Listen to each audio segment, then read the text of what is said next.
order labs through our lab vendor. I go on a website portal and I pick the labs I want. And I have three choices as to who's going to be charged. Is the patient going to be charged? Is the private insurance going to be charged? Or am I going to be charged? So when I say charge me and I'll pay the lab company and then I'll charge the member, on a normal standard panel, it's $30, $40. Wow. When I pick charge insurance, that lab company is going to charge insurance $300. And depending on what your copay is, what your deductible is, have you met it, you might be liable for all $300 or none of it. And then if you go as a cash pay patient where they say, okay, we'll do this, but you have to pay right now, it jumps up to like $600, $700. So it's a crazy, crazy markup. Dr. Mike Kim, thank you so much for joining us. I'm always excited to have a member of the mastermind on the show, but now especially you're my first direct primary care mastermind member. So this is going to have a slight twist to it, and I'm really excited to have you. Well, I'm honored to be on here. When I got the email, I was shocked that you would want me to talk, but I appreciate that. And I've learned so much from just the members and from you that it's exciting. Awesome. Thank you. So why don't you introduce yourself a bit and, kind of your background leading up to the point of deciding to start your own direct primary care practice? Sure. That's not a problem. My name is Michael Kim, and my wife, Krista, and I are both physicians. And we trained at UCSD. She did internal medicine and pediatrics, and I did family medicine and psychiatry. So we both did a combined program.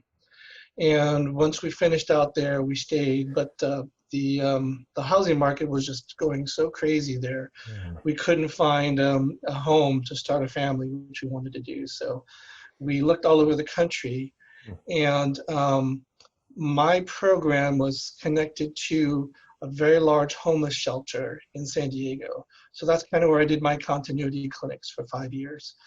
And so they said, hey, we have a job out in the Coachella Valley to run a sister clinic out there, much smaller, but they needed that. So we went out there and did a month there just to see if we wanted to go, because if you've never been to this area of the country, the summer gets really hot. It can get up to 120 degrees Fahrenheit. So, wow.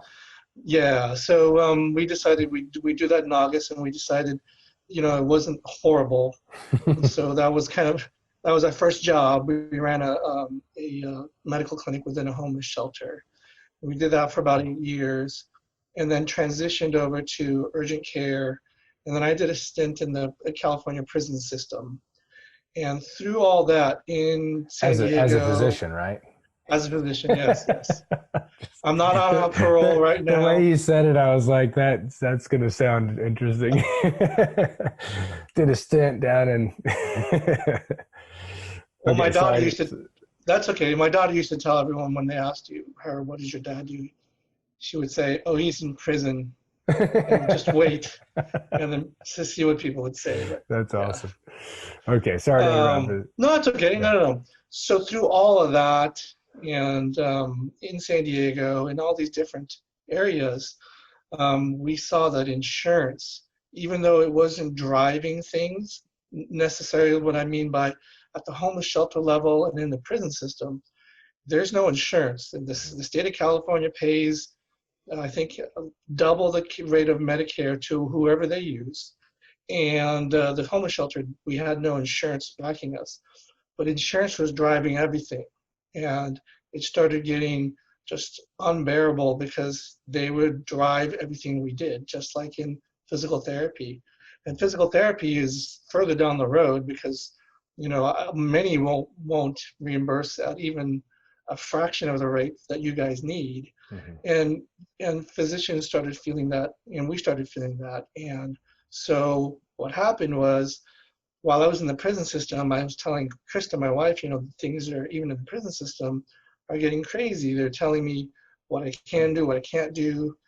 And based on all these reports, and, we have to turn red numbers green, and it's not about the patient, it's about reports.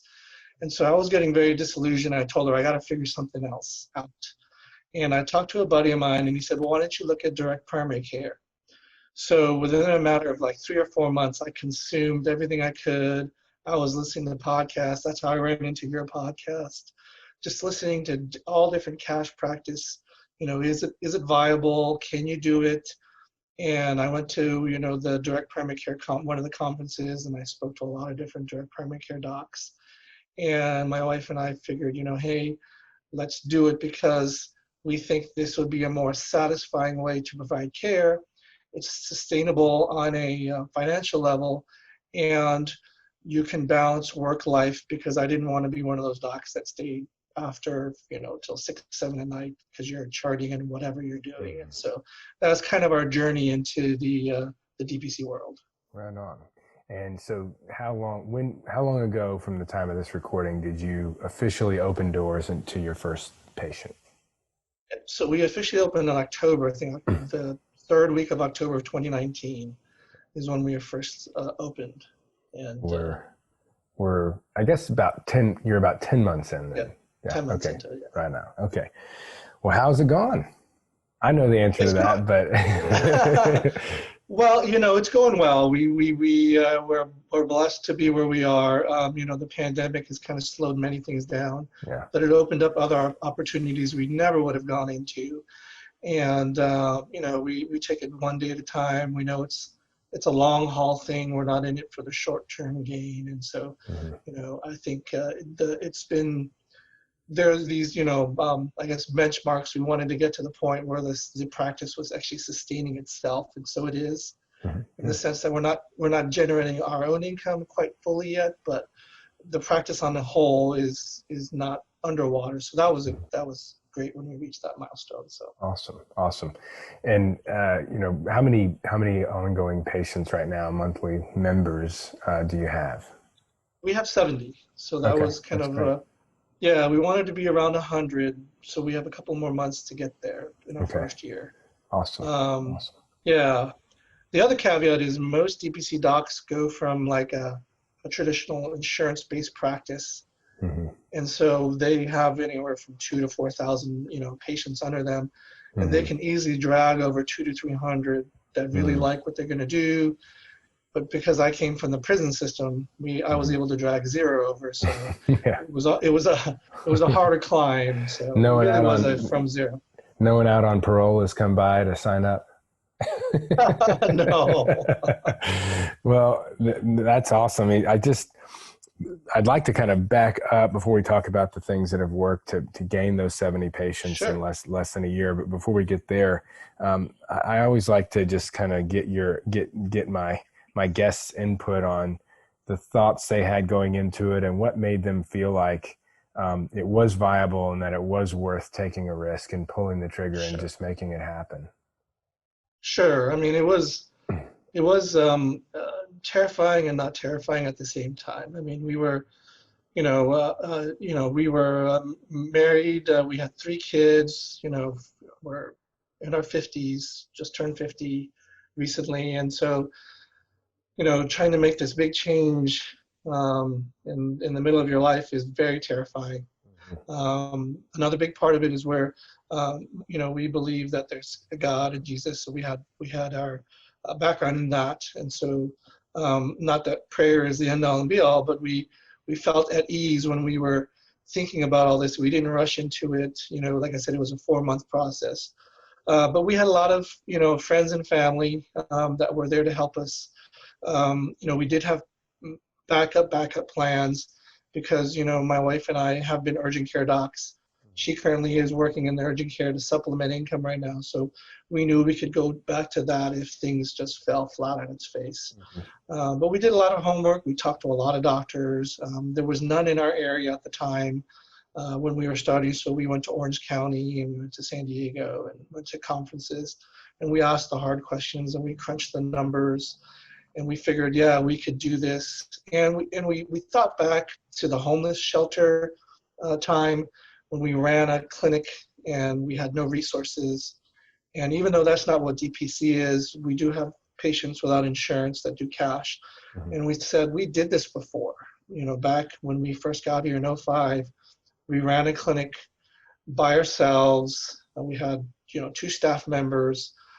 because at that time we were actually dispensing meds. The homeless shelter would buy all the meds, and so we gave everything for free. But we did it before. So with that and friends and being able to find the resources like your podcast, because one thing I realized was we didn't think it was going to be the doctoring or the professional part that was going to be the hardest part. It's the business part of it all. Oh yeah.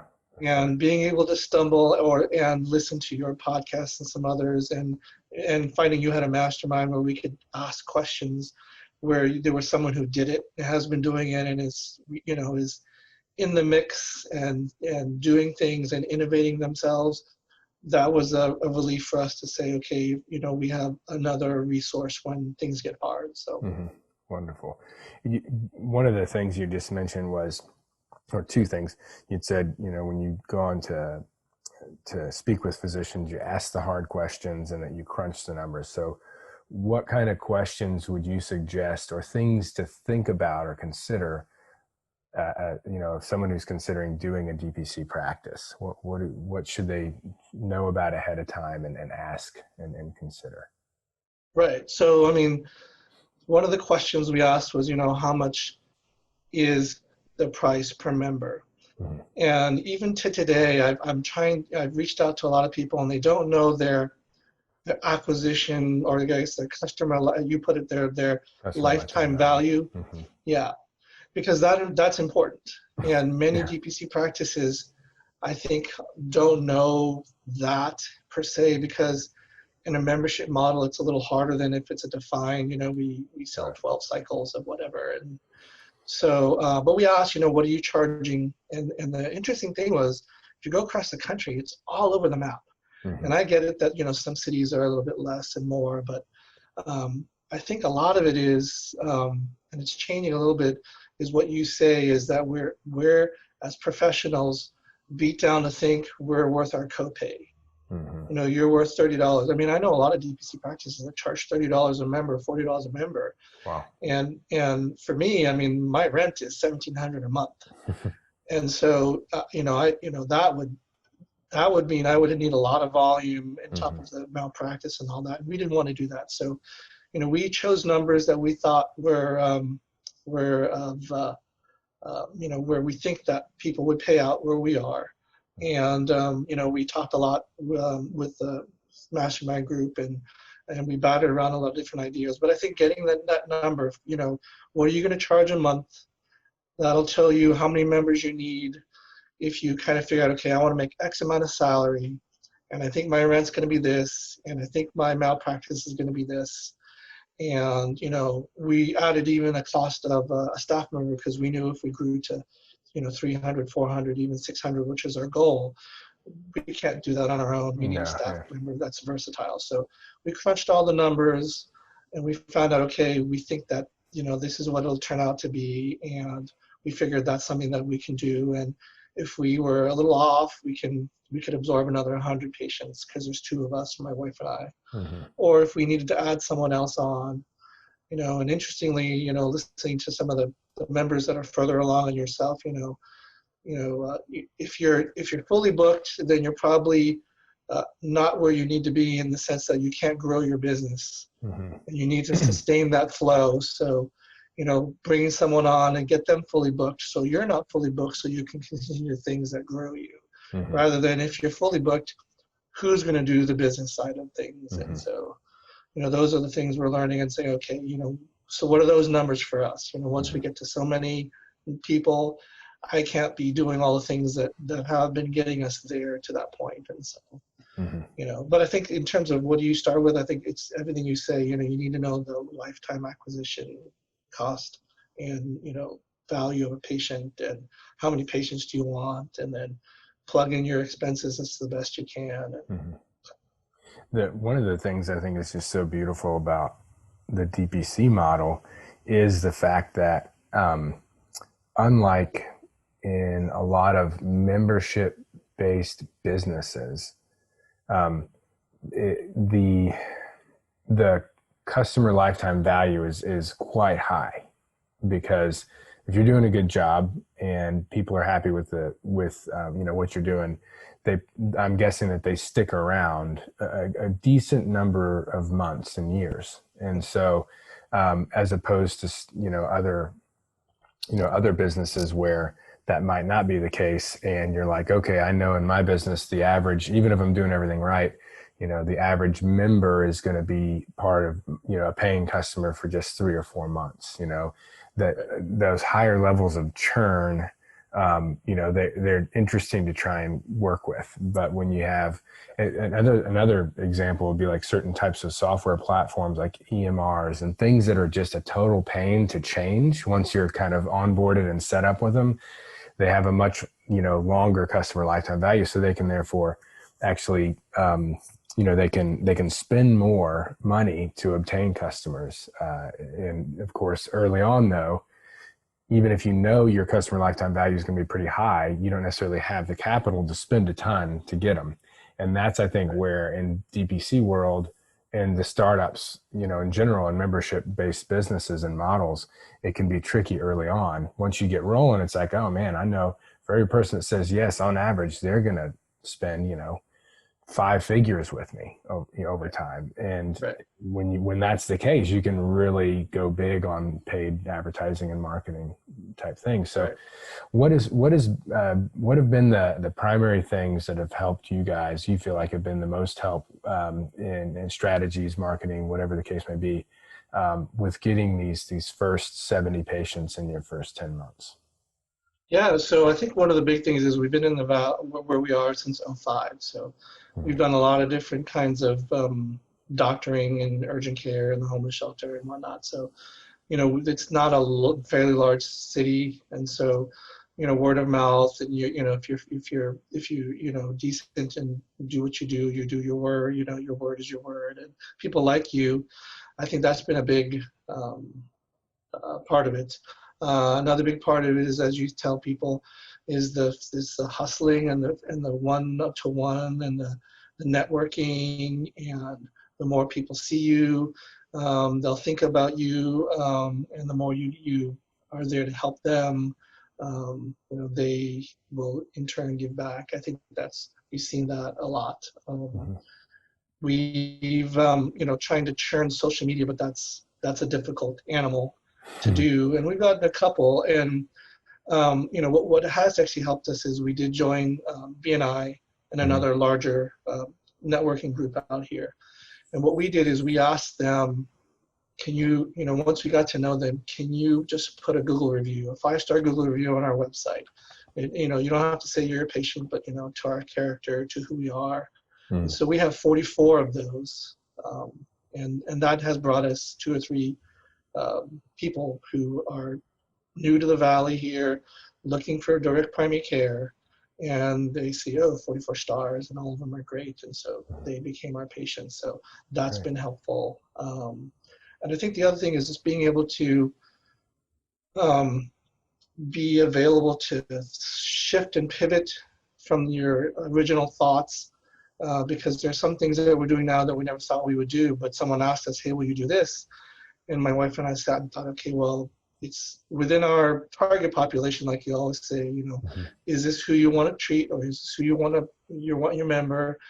And if it is, then we're like, okay, we can do that. It's not going to be that expensive. Or some of it was, they will pay us to do things that generate us potential members. And by that, I mean school physicals. We never thought we would do school physicals, but a school approached us saying, we're having a heck of a time trying to get our athletes school physicals, because even though in California right now, you can't, in most counties, you can't do sports, they're starting to want to practice, because January is when they think is the date that most schools can start. And you can't even go to practice without the sports physicals. So we said, sure. And we dropped our price to $25 a school physical. And we figured that would be a great marketing piece for all these people that are coming in. And so they're really paying us to market to the same people we would want to market to. Because these are private schools that are coming to us. And so so that was an example of kind of figure out, okay, is this our target market? Yes, it is, like you say. and being able to pivot and say, yeah, we can do that this weekend. Mm-hmm. And so being flexible, and I think that is a key component, because people want things, and when things come up is, I think, one of the biggest things that we were able to do together. And I mean, for those listening and thinking about doing this, in the medical world, maybe that's an opportunity for you, listening out there, to add into your marketing, because that is true. I mean, that you'd probably would have spent that time anyways trying to figure out some way to get in front of that same audience, and now you're actually getting paid for it. That's fantastic. And then also, I really like I just want to kind of repeat so that people will leave with these ideas, is that asking someone for a Google review, it doesn't have to be a patient. Like, you can just say, hey, can you just hop on there and attest to your interactions or your thoughts about my character or whatever. Like, it's still going to be a good review. It's still going to have 5 stars, and if somebody reads it, it's not like they're going to be like, oh, that's not a patient, or they didn't, I mean, these are genuine reviews of people that can attest to your characters. That's brilliant. I love that idea. And to, have 44 reviews in your first year, less than, that's powerful. As you know, it's already produced a few patients, and it will continue for sure. So as you guys have kind of, looked at other opportunities or things, I know that the school physical is one, but I don't know if there's any other, like specific examples of being open to pivoting and being creative and open to other opportunities as the times bring them up or take them away. Like what other examples are there? Because I think it's important. I want everyone listening to my podcast to recognize that there's always opportunities, even in really tough times. And sometimes there's more opportunity. You just have to be open to it and creative. So are there any other things that have come up that you wouldn't have normally looked at?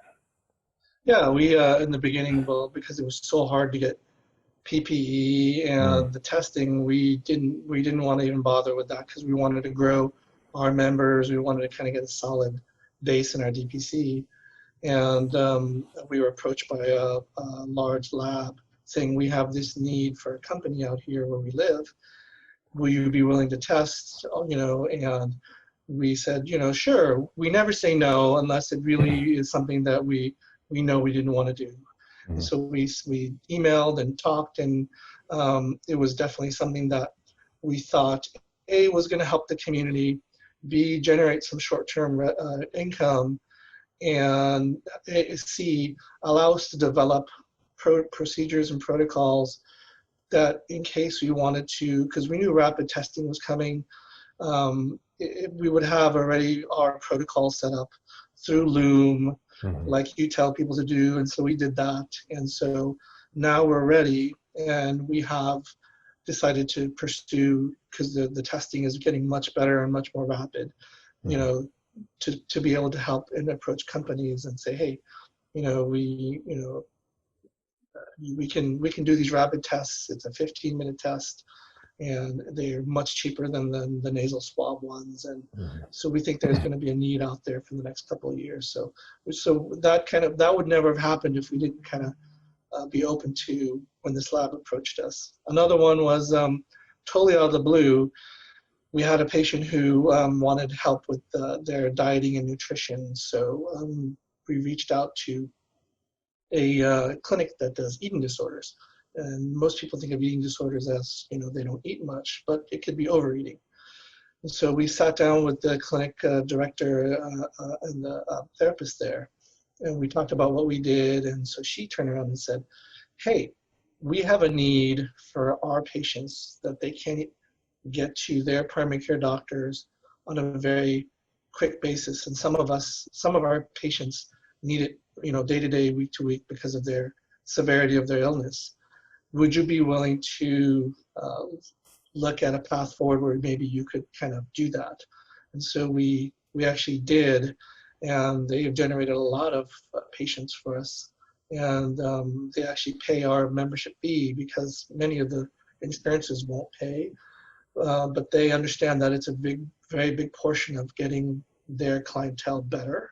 And so we've partnered with them, not merged companies, but we we help them, and so we're able to see them same day, next day, which is part of the DPC, advantage. And so that's been very good to be able to do that, and help, the sister profession, and be able to generate income, and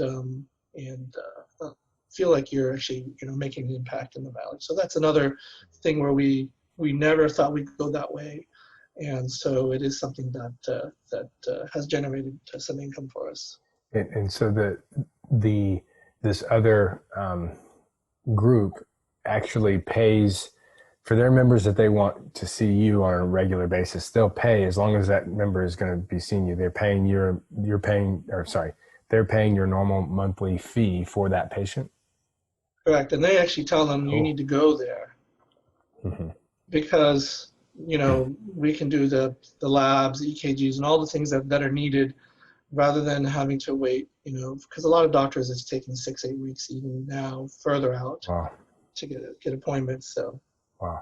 Wow, that's cool. So yeah, another idea is just thinking, what are the needs that long waits at primary care, regular insurance-based primary cares, what needs are they, as a general population have because of the waits, because of the bottleneck? And can we create an offer or go to people and say, hey, are you dealing with this? Maybe we can help in this way.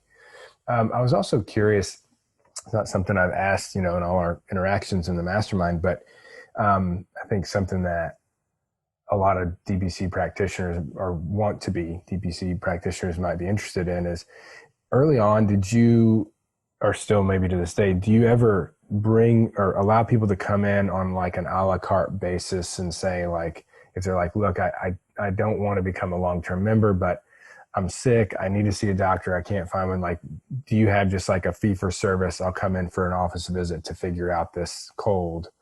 Or or is it kind of a hard line of no, we're only, having members come in? So we've done a few, and really it's based on friends and families or people who know them. We definitely will do that. And my wife and I have batted this around, and we still do. At what point do you become an urgent care versus a DPC versus a traditional primary care model, in the sense that, we didn't want the chasing that a la carte model to be what we wanted to do. And I know there are a lot of docs out here who actually do that a la carte model. They don't accept insurance, they will super bill, and they do the a la carte model. But we felt we wanted to be primary care docs long term. We wanted to be your doc. We wanted to look for those patients that wanted that. And so we were very kind of strict, not 100%, but we've asked people, hey, can we just see you for one time? And we say, you can, within our boundaries, because we go month to month, so you could pay the monthly fee, we could see you, and then you could stop.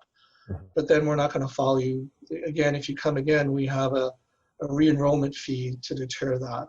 And I guess you could hop back and forth, but we just wanted to really be someone's primary care doc, and not be the urgent care doc, or take care of the problem and then they're out of sight, out of mind. And right. So that's kind of how we decided to do ours. But I know a lot of DPC docs that do the a la carte stuff. So. Okay. So you just brought up kind of a re-enrollment fee, and I do want to get back to any other marketing strategies that you felt like were really useful. But I think it'd be nice to focus a little bit on, pricing structure. You've got a re-enrollment fee. What are some things that those who are thinking of doing this should know about that, and what you guys have learned in this year? Yeah. So, and I know you'd probably tell that to every one of your podcast members and mastermind members, is we probably shot a little too low with our pricing, because that's what everyone does. I don't know if when you started, you're like, man, I shouldn't have started at that level. But we didn't start low, very low. But I think I think it's a process everyone has to go through mentally. Meaning, you start where you think you feel comfortable, and it's not probably where you should be, and then you grow into where you need to be with gentle pushes from Jared Carter. So, um, I think, and I know we batted around with you also, do we offer 3 memberships where you really want that middle one, not the bottom one or the top tier one. We decided to go with, 2-tier pricing just based on age right now, while we grow. And then, if we add other services, then we're thinking out, okay, adding the bronze, gold, I guess silver, gold model where, you want people to pick the middle of the road, but if they pick the upper one, hey, that's even better. But you don't really feel like people are going to do that. And I know you've talked about that. I think you just had a series on that as well. So, but for right now, I think, so we have a re-enrollment fee in our membership, and we just wanted to keep it clean and simple where everything else that we can get at a discount, we only add an administrative cost like paper or stamps. Or an example is, if you don't have insurance, we're able to get x-rays at $40 per x-ray through a relationship with a company. And we don't mark that up at all. We charge, if you want it, the company charges us and we'll charge our patient. Or labs, it's pretty crazy at what we get for labs charged for us. So like a basic, 6 lab panel for us is $30. Wow. And then when I switch it to insurance, to build insurance, it jumps to like $300. And then when I bill the client, it goes to like $600. So it's very crazy on the market. This is, what do you mean when you switch it to insurance? Or this is what would normally happen? What you guys pay for $30, you see other providers, they're paying $300 and charging $600 kind of thing? Or I didn't understand. No, so when we order labs through our lab vendor, I go on a website portal and I pick the labs I want, and I have 3 choices as to who's going to be charged.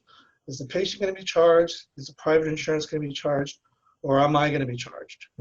So when I say charge me and I'll pay the lab company and then I'll charge the member, on a normal standard panel, it's $30, $40. Wow. When I pick charge insurance, that lab company is going to charge you insurance $300. And depending on what your copay is and what your deductible is, have you met it, you might be liable for all $300 or none of it. And then if you go as a cash pay patient where they say, okay, we'll do this, but you have to pay right now, it jumps up to like $600, $700. So it's a crazy, crazy markup. Oh, the lab is charging cash pay patients $600, but they'll charge you $30 or $40. Exactly. And so we could say, okay, well, we'll add another, $10 just to make money on that. But we decided our membership is really where we're going to derive our profits, and everything else, we're going to try to just add value to our patients, and whatever cheap way we can do, whatever, we'll just pass that along. So. Right on. So going back to the marketing side of things, you've mentioned, some networking stuff that also led to some good Google reviews, which has paid off. What other areas or strategies, tactics have you used that you've seen pay off as far as membership goes? So right now we started doing a Facebook. We've been doing a Facebook Live, and it's been mostly about coronavirus where we live, because there wasn't a lot of data crunching to a level where we could, you could understand if you weren't in the medical profession in our valley. Yeah. And so we started producing that and kind of giving our own, trying not to make it too biased, we think. And so that's, generated a lot of hits and reviews on that. We are using a local company to help us with that, because I didn't want to have to sit and figure out, okay, how do I schedule the Facebook Live? How do I, all those things are doable, but we didn't want to do that. So we are having a company help us. And so it's every Wednesday afternoon. And we've seen a little bit of traction in that, in the sense that we have people now who are members who say, oh yeah, we watch you. So I don't know, would they have watched us because they were members, or were they watching us and then they became members? So we're not, we probably should track that a little bit more. And so now we're actually starting to shift the shows into not so much, this is a PSA for a valley, which we still want to do. We're going to cut that down and then start a different one. What is the problem in our city with primary care, and why does DPC fill those problems, and how we can be a different answer for the problems that we're trying to solve with DPC.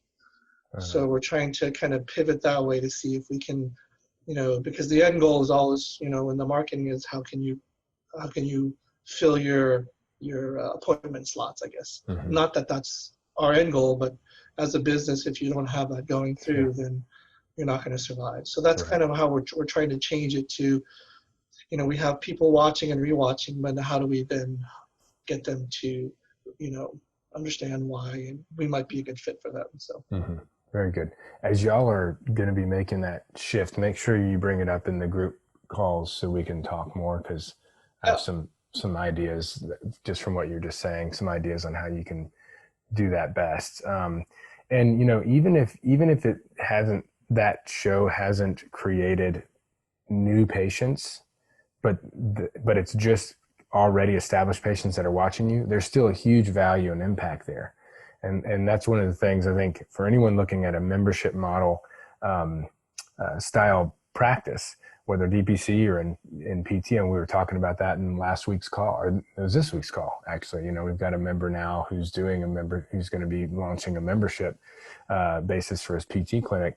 And the one of the keys there is recognizing that once they've become a member, now the work really begins. Actually, a lot of people are like, you're working so hard to get the members, and it's like, okay, and they'll call when they need us, or they'll come, those.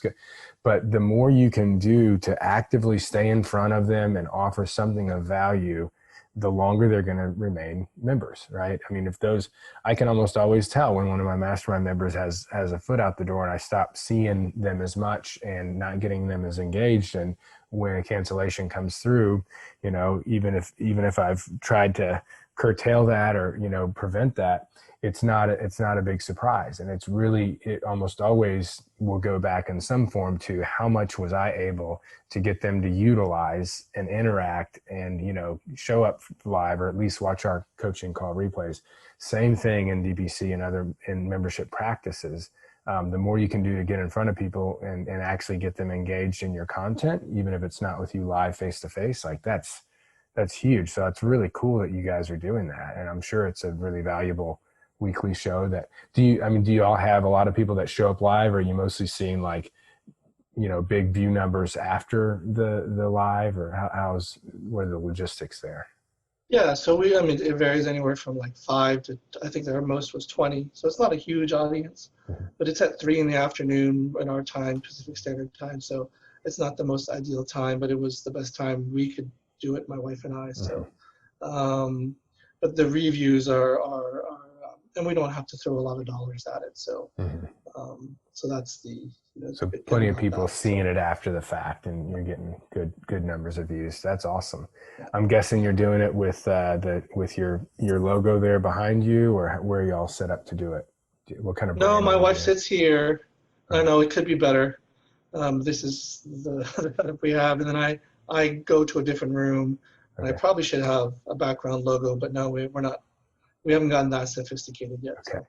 That's one thing that's an easy fix, right? Just a little turn. I'm looking at this and it's so beautiful. It was really cool when in the mastermind, when you did that time lapse of that being put up, you're behind you there. That was so cool. That was great. I'm sure you've gotten some marketing mileage out of that as well, but yeah, definitely, just making sure that, and this goes for anyone listening, if you're going to take the time to put out free content, whenever you can have the branding associated with it, the better, and an example would be like, even with this podcast, right? If the beginning of it, there's the voiceover intro that says who it's produced by, the name of the podcast, but it's produced by drjarodcarter.com. And at the end, there's the offer of some lead magnets, of free reports that we offer. And so you guys might even be able to incorporate something like that. I believe you already have some lead magnets created that you're using, or you're still working on. No, we are, but I mean, when we first started in October, it was like, oh, we'll produce one for the flu. Hmm. So we have a flu lead magnet, but we don't think that's going to be as at the forefront this year because Yeah. what everyone's doing with COVID, all Yeah. those levels will be down. So Yeah. no, I mean, there's a lot of things. I mean, that's the great thing about being in the mastermind is you're always learning about things that you need to do, and even though you can't get to them, the important things are always coming up. So you're always like, oh yeah, I got to do that. Hmm. And it's Yeah. not like you remember and then you're like 3 years, oh, it didn't come up again. Hmm. The important Yeah. things always come up, because I'm like, oh yeah, I got to get on that. So, Hmm. lead magnets are one of the things that we got to definitely start doing. And, Yeah. I know like Valerie says, there's always, you're always writing things down Yeah. and always things to do. And that's what's great about it. There are things you don't even know you don't know, Yeah. but they come up. Right. And so. That's good. I'm glad to hear that. I love to hear, the different ways that it's really helped push people forward in the group. But continuing with that thought, I mean, now, you always got my gears turning. Mike, for those listening, is just, he sits back and then, but every couple coaching calls, he'll hop in the chat or just come on, audio and just drop a totally awesome knowledge bomb. And a lot of times it's because, the majority of us are PT, speech, and as a physician, he's like, well, have y'all thought about this? Because I know, we're looking for PT to do this, and that. It's like, oh, wow, that's a great idea. So I really appreciate the additions that you make in the group as well. But with this live, I mean, I think it could be something where, since it's about coronavirus and COVID in your area, the data, stuff like that. I mean, it would be pretty quick for you to come up with just a very short, like top 5 things, to do to keep you and your family safe and, during these times. Absolutely.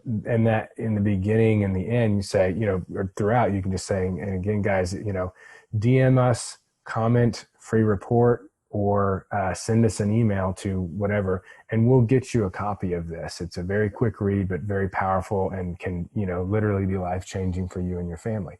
And it just a free offer. And in that way, you're interacting and you're getting the email address that you can follow up with.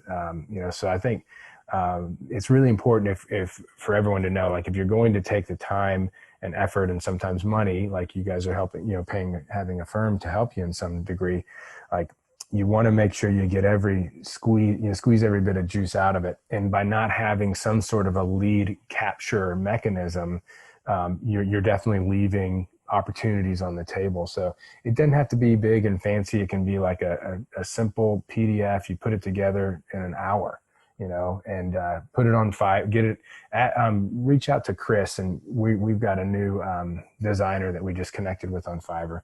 Set you up with them, get it done, and you can offer it in your next one. Yeah. And the funny thing is, I mean, you just triggered my brain these are things that we talk about in, probably 6 or 7 shows, because people are like, what can you do? And we're like, oh, you do this and this and this and this. So, I mean, it's not like we have to come up with it. I mean, we've talked about it a lot. So it's your expertise already. Yeah. And it can be so quick. There's no reason. You don't have to like set up some landing page and have a series of 5 weeks of emails before you launch it. Just put the PDF together and say, hey, we have this thing. If you direct message us your email, we'll send it to you, or just put free report below and then we'll, move from there. There's no reason not to throw that together. And I think the popularity of your show is probably going to grow, especially if we end up with a big second wave and you guys can incorporate some of the other stuff you're talking about, how DPC can be different. But make sure as you're doing that, I'll say that it doesn't become just hyper clinical or this is how we're different and this is, what you get elsewhere. But continue to make it entertaining and informative as possible. And true to the times. I mean, like, pretty soon, how to tell COVID between the flu and the difference is going to be a huge topic, right? And so having like a series on that would probably be quite useful. If there is such a thing other than just getting the test when you do the swab, testing for both. I don't know. Is there? Is it known that flu-like symptoms are vastly different than the typical COVID symptoms? It's really difficult to tell. And we also know you can get both at the same time. So. Oh God, great. I'm one of the like little side benefits of starting this COVID testing business. I'm like, well, at least now, we got the nurses coming and going for the kids. Like pretty soon we'll have the rapid tests and we can, if there's any doubt, we can just start testing, and I'll just invest in testing them regularly. Since I also, in getting into this business, it sounds like the vast majority of people are the most infectious before they actually get symptoms. So if you're basing the testing just on when symptoms occur, I mean, that person is potentially already, really spread things around. So anyhow, different topic. We'll stick with business here. I think we've pulled a lot of great things for anyone looking at any kind of membership-based practice. But were there any components of your experience in this past year or leading up to when you launched, if you want to speak to that, that you would like to pass on to the listeners? Yeah, I think really thinking if you want to do the business side of it, because that really, I think, at least for us, was the most catch up or skill building we needed to do. Right? Being a physician or even a PT, and you're working for someone or the hospital or whatever, that's easy to do because you were trained to do what you're trained to do. And if you're good at what you do, and you're halfway decent with people, that's the easy part. It's the business part of it, and not that it's difficult, but it is something you have to go through, and it's a skill like everything else, that if you have the tools and the resources to build that up, and you're okay with doing that, then I think for us, that's what kind of has kept us going. Because oh, I lost you, Jarod. No, it's okay. I just went black for a second there because you had frozen up. So all good. So okay, so I was, so my wife, she's the one that says, no, I don't. I'll help a little bit when I can, but I don't want to do the business side. So I said, okay, I'll do the business side. So, in my mind, I've resolved myself to know that it's not going to be all clinical, seeing people, which I enjoy, treating people. There's going to be the side of, you got to do the business side. And so I think if you take a good, long, hard look at that and say, no, that's something I can do, or I'm willing to do because of the end goal, or because of whatever, my vision of your company is going to be, then I think that's important, because I think that's where I could see us getting into trouble if we start neglecting that portion where, we've grown enough, we're busy enough, money's coming through, and we get complacent, and that's where I think things can get dangerous. So yeah. The person that I'd interviewed just before you today, he's a marketing and sales professional, and he had said something along the same lines, where he said, one of the biggest mistake I see commonly made among healthcare providers going into business is that they think, if I am just good enough and provide as good enough results, then I'll be successful and I'll get busy and my schedule will fill up. And not to say that getting good results is not an absolutely important thing, for sure. But if you know nothing about marketing and sales ahead of time, and you're not willing to really invest time and money and effort into learning those things, just like you learned your clinical skills, then, you can be the best physician or practitioner in the world and still really struggle, to keep a practice, to build a practice and keep it going well. So I'm glad to hear you say that, and that you're, hopefully inspiring others to really do more than just listen to podcasts, to really learn the skills you need to, the business skills that you weren't given in school, but you are absolutely going to need to be successful in private practice, for sure. No, and the other thing, and I know we've talked about this at the very beginning, I don't know if you remember, and it's out on the horizon, is I do believe getting some sort of other income passively through your company, however that looks. I know for a lot of the members, you're pushing them to do webinars that are evergreen, and all these things that that can slowly derive income like you do with your mastermind and your other things, I think is something that is not necessary, but I do think it would be just another source of income where it'll help kind of shore up when things in life, throws you curveballs. And so, we're still trying to figure what does that look like, because it is hard. How do you translate, manual physical therapy or, being a primary care doctor online, because a lot of it is your license, and you got to be careful of what you talk about. But there are things that are general things that you can offer, like you say. And it doesn't have to be, you don't have to reinvent the wheel, but there are people that will be there and will be interested in whatever you put out because of who you are and how you present it, and not to feel like, oh, there's 1,000 doctors out there who talk about this, or there are 1,000, people who talk about back pain. No, even though there are people who will find you. And so that's kind of, we're part of the things we want to do is get that going, but it's juggling all the balls. And yeah, of course, I know that. I know exactly what you mean. So if somebody did want to follow you and kind of follow y'all's progress and perhaps learn more about DPC from you specifically, what's kind of the best way to make that contact now at the time of this recording? Yeah, I mean, they can go to our website, CoachellaValleyDPC.com. They can always call our office, 760-642-5549. It's a textable number as well. You can join Jarod Carter's mastermind, and I'm always there. And I mean, you can get a hold of Dr. Jarod Carter, and he'll forward information. So yeah, perfect. Yeah, I'm excited about you being able to do that. You really bring such a unique perspective to the group. It's always so useful, and so I can really see you being helpful to others wanting to follow in your footsteps and create a DPC practice. So if that describes you, listener, connect with Mike and see if he's offering any coaching whenever you do.